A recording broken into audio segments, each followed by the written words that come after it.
Эрдэс тавталгын компани 2019 онд нүүрсний борлуулалт экспорт тээвэрлэлтийн төлөвөг 140 гаруй хувиар дагуулan биелүүлж байгаа. Тэгэд энэ ажилд бол манай тээвэрлэгч нар, тээвэрлэлийн компаниуд, манай тээврийн жолооч нар маш идэвхтэй. Одоо энэ хүмүүсийн л хүч хөдөлмөр шүү дээ. Тийм. Хамтын ажиллагаа.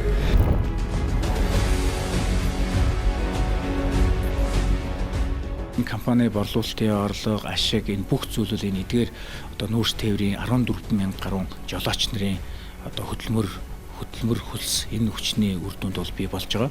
Энэ удаа бол 5 шилдэг компани. За тэгээд 124 энэ шилдэг жолоочийг, саятан жолоочийг ингээд сонгон шалгуулад за тэгээд 285 сая төгрөгийн шагналын сантаагаар ингээд урамшуулж байгаа.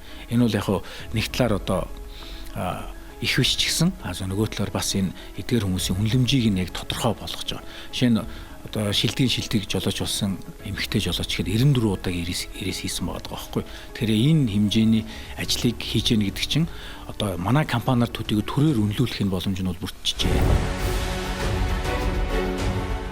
Би одоо 2009 онд Тактик хайрхан гэдэг компанид анх жолоочоор ирж ирсэн.